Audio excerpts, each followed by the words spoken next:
anybody that's driving goes into the alpha state within 5 or 10 minutes of driving. It's such a habit that it is basically called cruise control, right, or highway hypnosis. It's an automatic habit to know what to do while you're driving, even though your mind, all of a sudden you're on vacation or you're thinking about, your upcoming work meeting or dealing with a personal issue at home or whatever. Once you're in that state, and even if you go into the theta state, and you're open to suggestions, but if those suggestions go against something that maybe you're morally against or personally against or whatever, you will not follow along with that suggestion. Welcome to the Secrets of Success podcast. I'm your host, Dr. Ken Keis. So what are you visualizing for your life? In other words, what are you thinking about? Are you thinking about all the things you don't have? Are you thinking about the things you'd like to have? And how do you frame that out? Well, today's show is with a gentleman, Jimmy G is what his stage name is, but he's actually a hypnotherapist. And we get into this idea of, how the conscious mind, subconscious mind, what we're thinking about, how what we're thinking about comes about. I mean, we've all known about this, where you bought a new car and all of a sudden you notice that car all around you. So it's an interesting discussion. We just finished the interview about how our mind really does influence, and you have a lot of responsibility to what you say and what you don't say to yourself. So we cover that in the interview. The other thing that we talk about, which is really the work that we do here at CRG, and that is about being absolutely clear about who you are. And not only is that true for you, but all the people around you. So if we're thinking about transformation, which is one of our key words, then do you know what your core values are? Do you know what your personality is about? Now, one of the things I haven't mentioned recently is that we conduct a 3-day certification for professional developers, leaders, or business owners, individuals who want to take themselves to the next level, who want to transform. And we spend over 30 hours and 3 days in session doing this transformation in multiple areas so that you can go to the next level. So my encouragement is, if you're in professional development and you want to learn more about yourself, but you also want to use tools to serve and transform others, then think about our Professional Mastery and Assessment Certification Workshop. Now, with that note, I always thank you for being a listener. If you like what we're doing, please pass it on, share, subscribe, leave a positive comment on whatever platform you're listening to. So here's our show for today with Jimmy G. Welcome to the Secrets of Success podcast. I'm your host, Dr. Ken Keis. Well, I can't say that I've had a hypnotist on my show before, but hey, why not have one? And one, maybe if you're driving, you have to turn the show off because we'll hypnotize you and you'll drive into somebody. No, I'm just kidding. We have Jimmy Graham. He likes to go by Jimmy G on the show. So Jimmy, thanks for joining us today. Hey, fantastic. Thanks for having me on, Ken. Well, it's great to have you. And so, as we want to serve our Secrets of Success listeners with your insights, ideas about really mindset and how people can improve their life, which is just perfect for our show. But before we dive into that, Jimmy, what's some of your background and heritage growing up? Sure. Well, and anytime I've ever done a presentation or an interview or anything, I always like to preface everything that I share with any audience is that I speak from my own experience. I know there's a lot of people in the personal development field that have had their own experiences, and everybody studied, the books that are out there and that sort of thing. I like to share my own experiences and just be able to put forth what my experiences have shown to me, and then share those experiences with other people. How I got into personal development, for lack of a better term, was started as I entered high school. Now, I entered high school at the age of 12 years old, starting in grade 9. Back in the day, students in Canada at least, you started school depending on how old you were when that school year started. So obviously school year started in September. I started kindergarten when I was only 4 years old. I turned 5 because my birthday was in December. So I basically started. I'm a fellow December guy. Like, we're hanging out together, Jimmy. Oh, really? A fellow Sagittarius. There we go. Yeah, there we go. Love it. Exactly. I love it. Well, so that basically gave me kind of a little bit of an early head start into starting school. And then when I entered grade 3, there were so many students in grade 3 that they bumped 12 of us into a grade 4 classroom. And excuse me, because of that, about 2 weeks into that year, the grade 4 teacher basically said, listen, all these grade 3 kids are learning all the grade 4 material anyway, so why don't we just make them all grade 4s since they understand the material anyway? So I got to skip a grade. So as a result, I started grade 9 when I was only 12 years old. Wow. So going into that, the universe basically set me up this way. I was the youngest kid in high school. I was also the shortest kid in high school. And strike 3 was my dad was a teacher in the high school. So that made me a big kind of target for all the bullies in high school. And as a result, I thought... avoidance disorder. Well, yeah. Or opportunity, because here's what happened. My first thought was, well, in order to avoid the bullies, where do bullies not go? And my first thought was, well, they definitely don't hang out in the library, so that's where I went. And from that little decision, I started coming across books like Think and Grow Rich and The Power of the Subconscious Mind, Science of Success, all these great books that at the time, basically, that was my Harry Potter moment, discovering all these books. And when I started reading them, I was like, wow, this sounds like magic. And I just started doing the things that were, explained in the books. Now, I didn't understand how these things worked. I just put them into practice, and magical things started showing up. Now, I'm sorry I have to interrupt you because, Jimmy, Think and Grow Rich from Napoleon Hill was one of the books that really got me into this industry as well. Attending a workshop by a gentleman who anchored his whole seminar way back in the mid-'80s on that book. So you and I have some history on that together. Sure, and Ken, you probably have had this experience as well. I mean, so many people in the personal development field, or just developing themselves personally, always refer back to that book. If you mention Think and Grow Rich and a person goes, oh yeah, I've not only have I heard it, I've read it, and you can tell that usually what they say afterwards, it changed my life. And it certainly did mine. My dream going into high school, I always wanted to be a rock star. I mean, that was my goal in life, right? To become a rock star. Well, I put these methodologies into practice, and as a result, I started getting offers, because I was never really the greatest guitar player or singer in the world, but I got offers from bands, and one of those offers was from a management company that had a band that was going on tour, and all of a sudden I found myself on the road, touring all across Canada, doing these shows and stuff like that.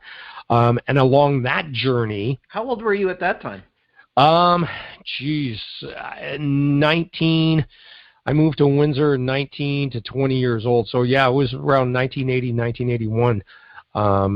And I was, like I said, I was on the road and I was living the dream, and the dream came true, that I put out to the universe. And I was, living the rock star lifestyle. Well, along that journey, obviously I was reading music magazines. One of them was Rolling Stone. And in the back of the Rolling Stone magazine, there was a classified section, and I found this ad that said, double your income guaranteed through the power of hypnosis. Now, from reading these books, I'd heard the term hypnosis, but didn't understand that process either. But I thought, what the heck? I sent away $15. I got a cassette tape back, because this is how long ago, and your listeners can, the millennials out there can Google this, like, what's a cassette? And all the instructions said was play this cassette every night when you go to bed. So that's what I did. And within 2 weeks, I had doubled my income. I got this other opportunity that came in that was exactly double of what I was currently making. And from that point, I was like, man, I got to really find out about this hypnosis stuff. So I started studying hypnosis. I bought tons of audio hypnosis programs, and I still use them to this day. I mean, I even developed my own line. and it just turned out, I mean, I based my whole life on really how the power of the mind works, and I've been a student of it ever since. Wow. Now, what was on that cassette? Well, it was a program called Increase Your Income by Barry Konikoff, and I've since taken that program and then refined it and created my own program that you can find on mindpowerprograms.com, that even takes it steps further, because what I use is binaural beats that really put you into the hypnotic trance state, and even better suggestions on basically opening up your mind to seeing the opportunities that are out there to increase your income. And we can dive into, I mean, how all that works in our conversation. But just to kind of wrap up my journey to where I am today, we got right to the point of 1989. I was in a band called The Fashion, and we'd become like a very, very hot group in the Southern Ontario area, so much so that Warner Brothers Reprise Records put this Battle of the Bands together that we actually won. They gave us a small kind of like a demo recording contract, sent us into the studio. We recorded some songs, got everything done, handed in the masters, and then Nirvana hit, grunge music hit. And basically it was like, wow, this stuff is really good, but we can't use it. We're not interested, because it went from hair metal to grunge, and the whole industry shifted. So basically everything that I had worked for a good 10, 15 years just went right out the window. And I thought, well, okay, what am I going to do? And I thought, well, number one, I'm an entertainer. I want to stay in the entertainment game. What's working? And I realized the DJs were the ones making all the money. So I formed a DJ company, built that up to being one of the top 5 in Southern Ontario, and basically built that business up until I sold it in 2012, just because I was just sick of DJing weddings. But once again, backtracking a little bit from there, around 2009, I realized that this wasn't what I wanted to do with my life. By this time, I'd become completely debt-free. I had the opportunities to travel. I wasn't tied down to anybody or anywhere. And I was like, okay, I put it back out to the universe. I want to be an entertainer. I want to be on stage. I want to tour the country again, and I want somebody else to pay for it. And I just put it out to the universe.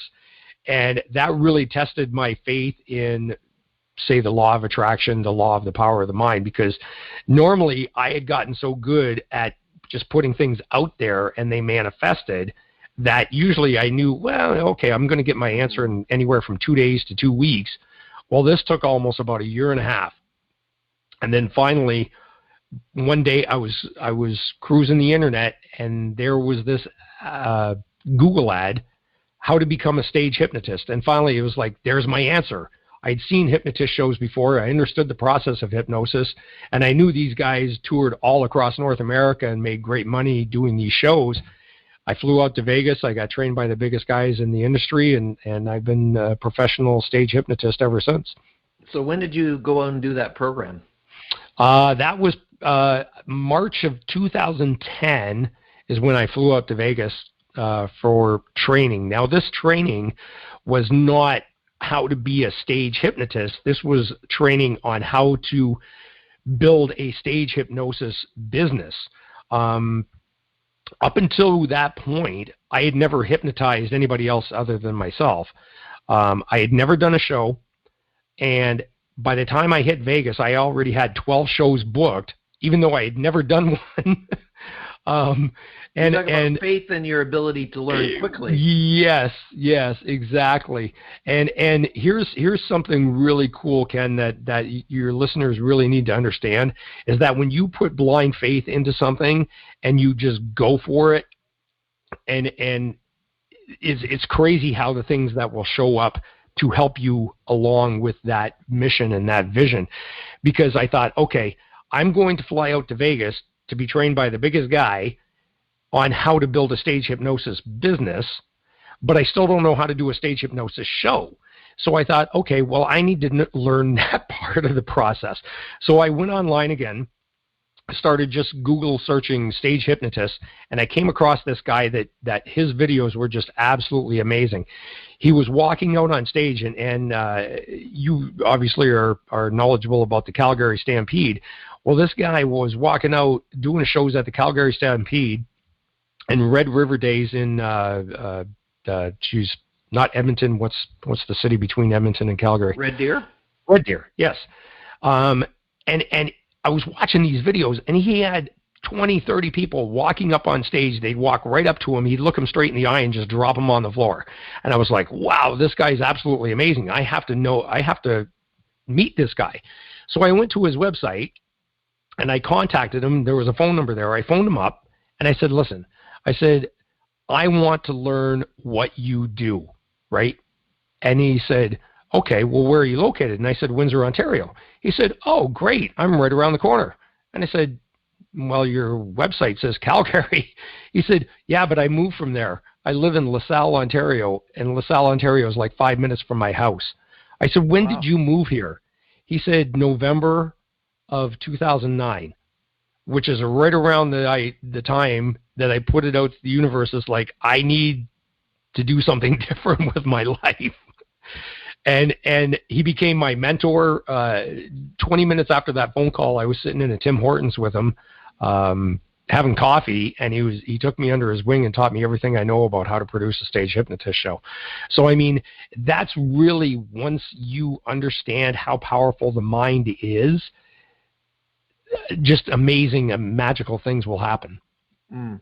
Well, everybody is using, I'm not 100% in agreement with all the things taught in The Secret, but we know that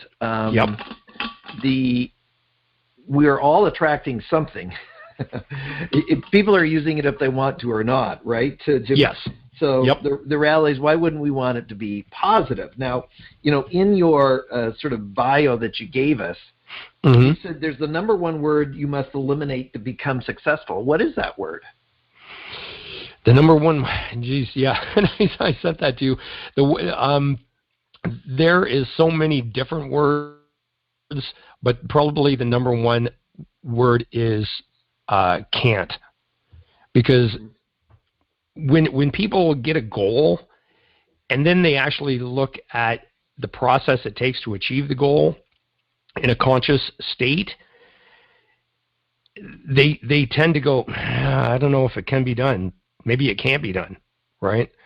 And as soon as you allow that word into your subconscious mind, you've already eliminated the whole process of going after it. Mm. So you've hindered sort of the creative side of your brain to be able to come up with a resolution with your issue. Yep. So, okay.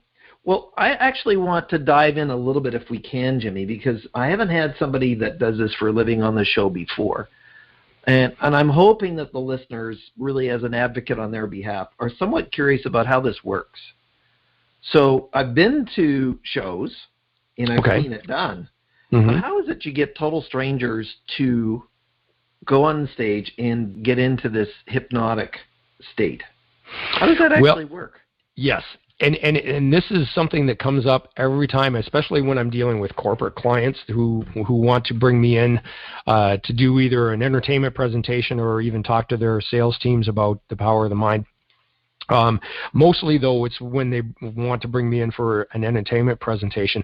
The first question they always go is that, I don't think we're going to get any volunteers. And I said, well, you know what, that's a great question to start off with, but I guarantee we'll always get volunteers, and here's why. People are naturally curious about the power of the mind. And if you have a group of, say, 50 to 100 people, there's going to be at least 10 to 20 people that are curious enough to go, what the heck? I want to see if this is going to actually work. Now, the process of getting 20 people on stage by the time I actually show up for a presentation starts way before I ever step on stage. I talk with my clients and I say, listen, here's promotional material that I want you to send out to everybody to get them actually thinking about the possibility of actually volunteering. And what happens is that it's almost like karaoke night. If your friends go, hey, let's go do karaoke, and everybody goes, oh, that's silly, that's dumb, right? And usually those are the people that you can't get off the microphone at midnight, because the ones that complain about it the most are usually the ones that are the ones most willing and more susceptible to actually getting involved with the whole process. I have people all the time, when they even come up on stage, they'll look at me right in the eye and they go, you can't hypnotize me. Nobody's ever been able to hypnotize me, blah, blah, blah. And usually they're the ones that go the deepest and become the stars of the show. Why that is, I have no idea, but the whole process of getting people interested in coming on stage and being hypnotized by a complete stranger always starts at the beginning. I always tell my corporate clients, especially, to put the word out there 2 or 3 weeks before the actual event, get them people talking, get them over that initial fear of I'm not going to do it. And then what happens is that they'll start talking amongst themselves, and, you know, at the water cooler or over lunch, it's like, okay, I'll do it if you do it. And then by the time the event actually happens, they're walking in the door. I'm already set up. They see the stage. They see the chairs. They see the banners. And they're already picking out the chair that they're going to sit in before I even call them up to the stage.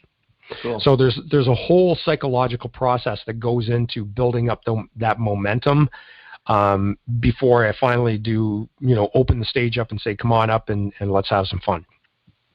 For sure. So now that I've got you prepped and you're open to it, how does this actually occur where total strangers will go deep under? Sure. With the process of hypnosis, there's what's called natural somnambulists. Now, a natural somnambulist is somebody that will go into deep hypnosis, even if you're basically saying, close your eyes, take a nice deep breath in, and started reading the phone book to them. It's just because they are so just naturally adept at going into the state of hypnosis, and they don't even know that they are. They just naturally do. But a natural somnambulist is usually 1 in 4 people or 1 in 5 people. That's why I always have 20 chairs set up on a stage, because with 20 chairs, I know I've got a shot at least getting 4 to 5 natural somnambulists on stage, and the rest I might have 2 or 3 that will go into the state of hypnosis too.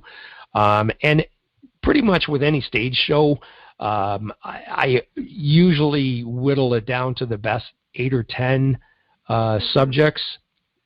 And if it's a tough crowd, you know, maybe I've only got 2 or 3, and that happens too. But normally in any stage show where I get a group of 20, I end up with at least 5, 6, 7 great volunteers who go into hypnosis and experience the hypnosis phenomena that of the suggestions that I give them.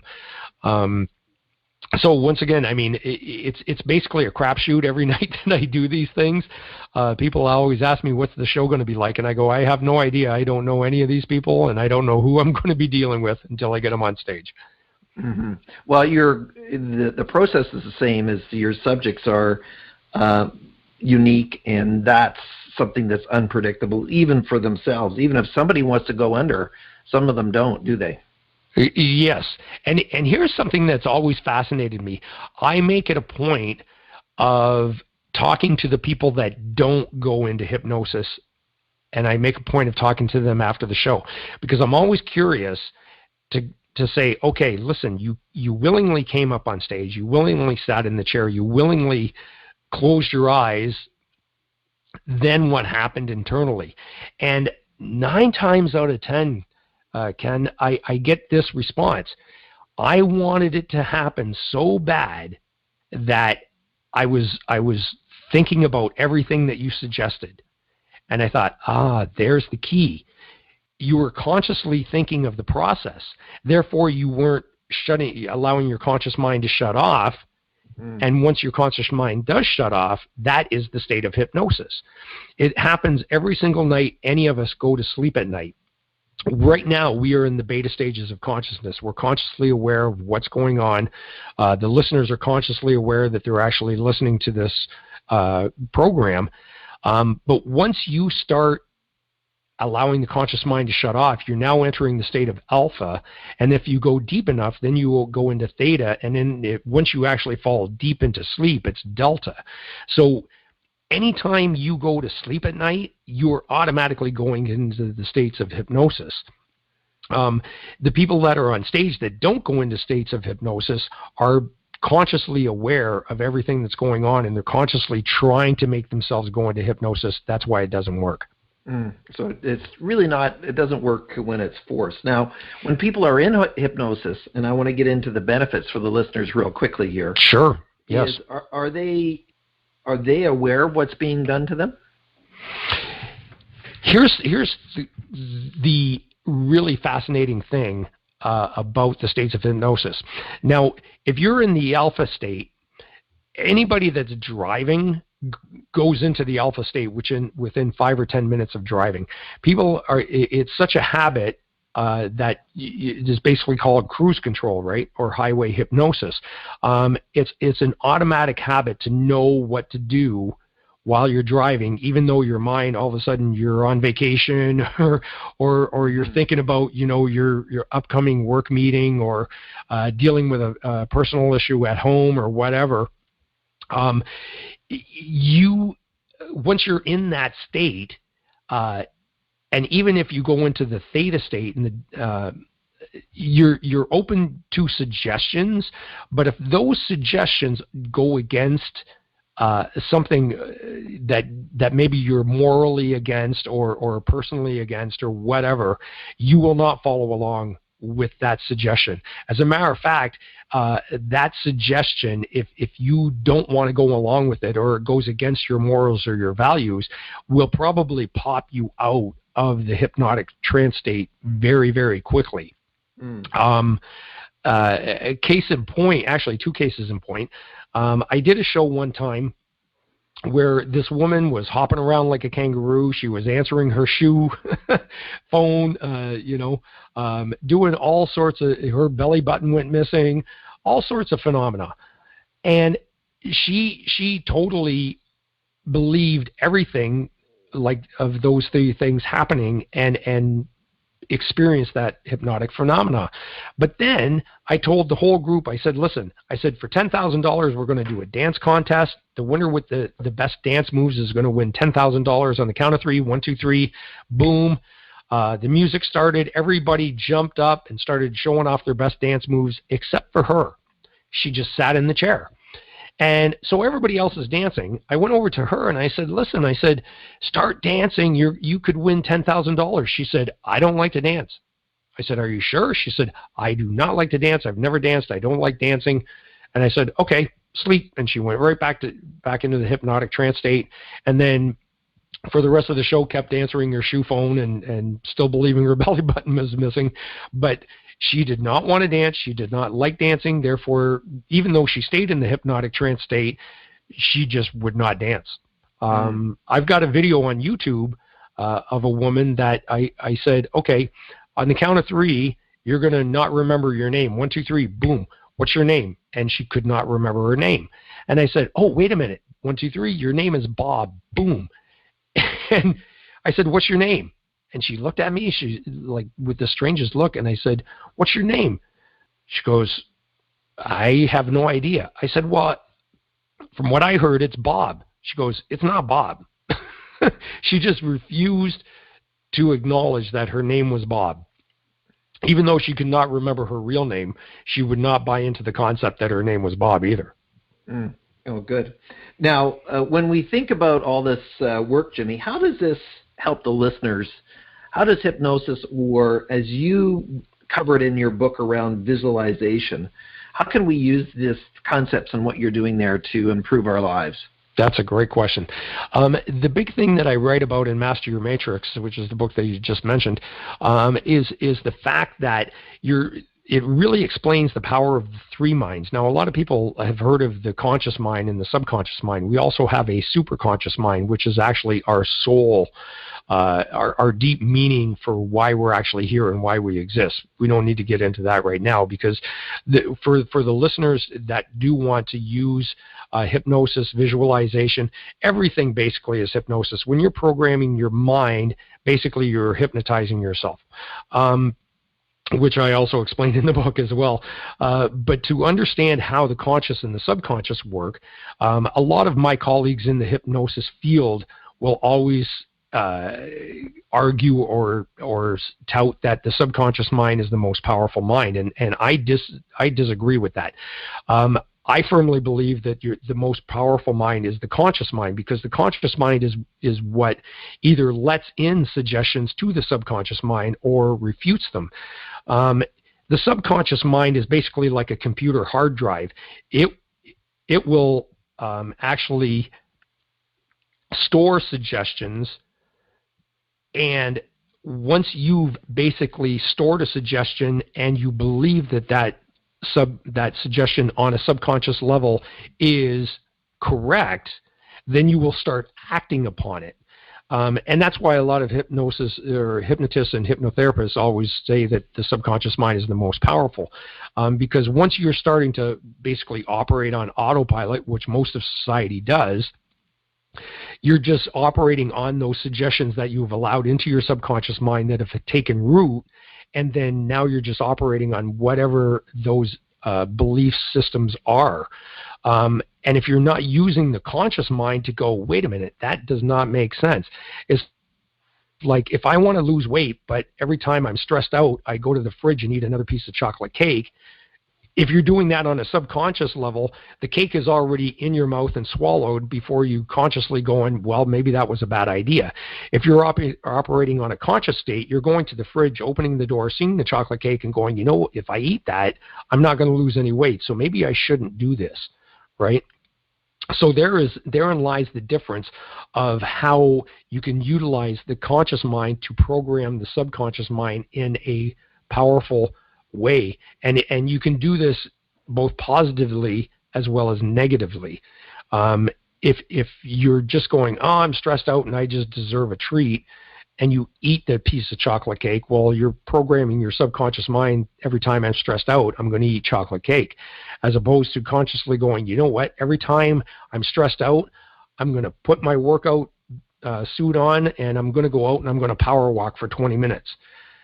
There's a conscious decision that will also program your subconscious mind that every time you're stressed, you're going to take a positive action instead of a negative action. And now, I'm going to really agree with you both, and not to be contradictory with you're really talking about the conscious mind being the gatekeeper. Yes. And a lot of times people don't know what their subconscious mind really is anchored in or around. It's sort of this sin of omission, if you may. So that being said, we've all been or learned about these sort of subconscious beliefs, if you may, that are hindering our success. So is there any way that you can teach the audience right now, today, how I might discover what those beliefs might be, and then how I might shift them? So sure. We've talked about, maybe you talked about earning more money or finding business opportunities, or my health, which I suspect some listeners want to improve that. So if we think about success in life or money or health, how might I address that? First of all, find out what I believe, and then how do I shift it or confirm that it's what I want it to be? Sure. Yeah, that's a great question as well. The first thing that I would suggest to the listeners is that, number one, you need to set goals. You need to find out, okay, what is working in my life, what is not working in my life, and where do I want to go from where I'm at. Now, a lot of practitioners, personal development coaches and the gurus out there and all that sort of stuff, they use the word change. And this gets back to something that you asked me as well earlier, like what's the one word that will sabotage any personal development, and that's buying into the word change. I firmly believe, and it's been proven too, that the subconscious mind resists change. The reason why is that the subconscious mind is lazy. And once you've programmed it to operate in a certain way, it goes, well, listen, you've already taught me this way once. I don't want to change because it's too much work. So my suggestion is, first of all, abandon the word change, eliminate that from your vocabulary, and adopt the word transformation, because all of us are already good. And if there's things that we want to improve in our life, then why not say, okay, I'm already at this level and I'm already worthy. I'm already a good person. Why don't we transform from where we are to where we want to be? We don't need to change. Simply adopting the word transformation or transform is so much easier on the soul. It's so much easier on the mind. It's so much easier mentally to accept, as opposed to change. As soon as you tell anybody or suggest to anybody that they should change their behavior, there's resistance automatically. So that would be the first thing that I would suggest to the listeners, is to adopt the word transformation as opposed to change.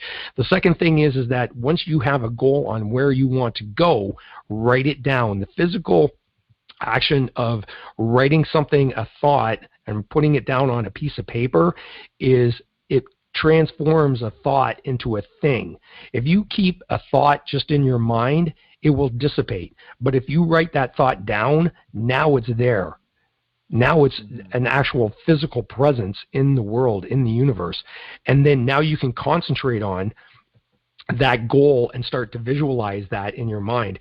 The third thing is that instead of saying, I want to lose weight, I want to make more money, you use the two most powerful words, and that's I am. I am making more money. I am losing weight now. Once you use those two words, I am, you've totally transformed that wish into not only a command, but an actual reality that is already happening, as opposed to a wish that basically is somewhere off in the future that you may never get to. Does that make sense? Well, it was interesting because I do have a friend who teaches the law of attraction. Mm-hmm. And when he was on the show a couple of years ago, he was just talking about a lot of times we focus on what we don't want. So in other words, I would say I need to lose 10 pounds. And that framing is not as positive or destructive compared to I am moving towards 172 pounds or whatever it is. Right. That's sort of what you're saying then. And I loved how you phrased that, Ken, because when you say I need to lose 10 pounds, you are telling your subconscious mind that I'm not good where I'm at and I need to change, as opposed to I am moving towards 172 pounds, right? That's a transformation from where you are to where you want to go. That's a positive movement in a right direction, as opposed to I need to lose 10 pounds. Well, number one, no one wants to lose anything. I mean, when you say to yourself you want to lose something, no one wants to lose anything. We want to gain something, right? So gaining that I am going to be so much more healthy when I'm down to 172 pounds, subconsciously goes, your subconscious mind will buy into that, as opposed to you need to change because you're not good enough right now. When I'm working personally with either groups or one-on-one, you can see the transformation once they transform the language that they use towards themselves and with themselves. Everything changed. Everything transforms. Everything transforms. Now, and we only have a few minutes left, if you can believe it already, Jimmy. So we'll move pretty quick. And that's Jimmy G for everybody that's listening. Most of us don't wake up in the morning, at least maybe I'm making some assumptions here, just saying, you know what, I just want to be broke, feel down, feel stressed today. So if I want to kind of adjust my success in life beyond what you've already taught us, where do we take this conscious visualization concept to the next level as it links to, the work that you do? Sure. Here's probably the simplest suggestion and advice I could give any of the listeners, is that every night when you go to sleep at night, number one, just pick one goal. whatever that goal is. Start very simple. But as I explained earlier, that we go into the hypnotic trance state every single night when we go to sleep. Okay?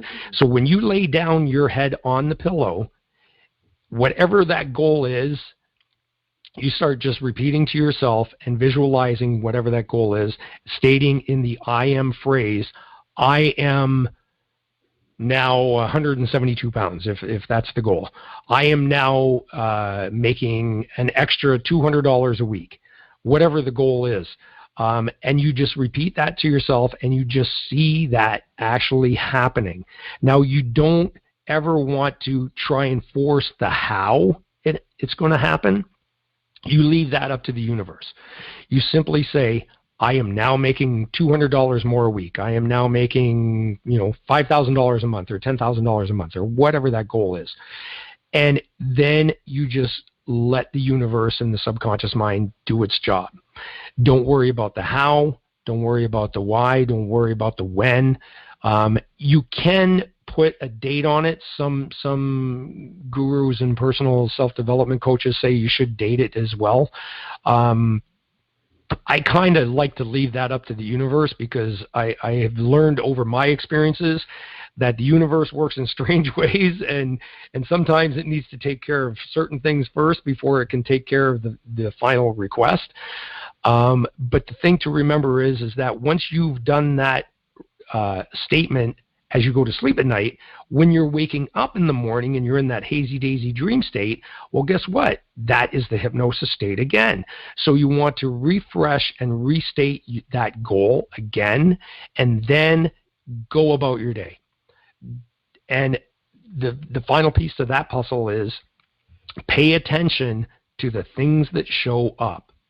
They could be the most minute little clues or hints or directions, or somebody saying, yeah, I heard this new place was hiring, and they might not even be saying that you should apply there, but, oh yeah, I heard this new place is hiring managers or whatever. And they just say it nonchalantly. Well, that was a clue that maybe you should look into it. Like if you're looking to make more money. The old statement, and Jimmy, you know this metaphor, you buy a new car, or you get a different car, doesn't matter what it is. Or even if you're thinking about getting the new car. And you notice that car on the street everywhere. And you've never seen it before until you started thinking about it, and all of a sudden you saw 7 in a day.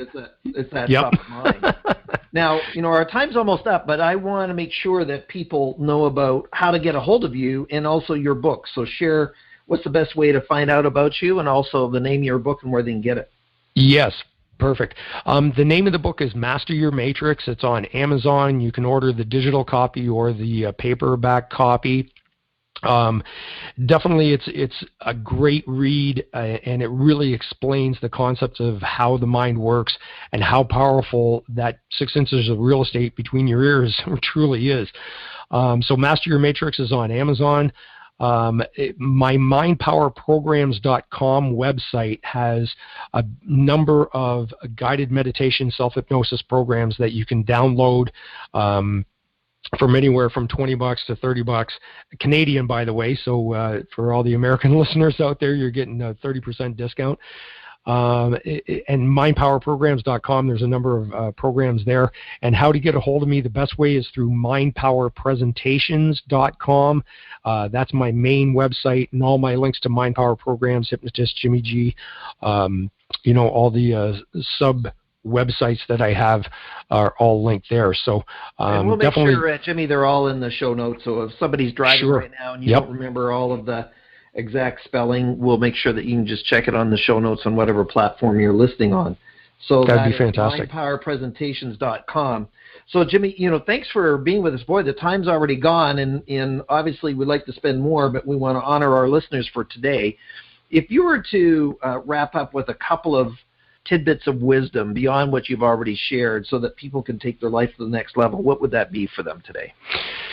Probably the biggest thing is to have faith and belief, because faith and belief in your goals will lead to programming your subconscious mind to start making the right decisions for you to take the right actions upon. And here's something probably that I'd love to leave your listeners with, is that whatever your goals are, and those little hints, those little clues, those opportunities show up, you must take advantage of them and go after them and pursue them.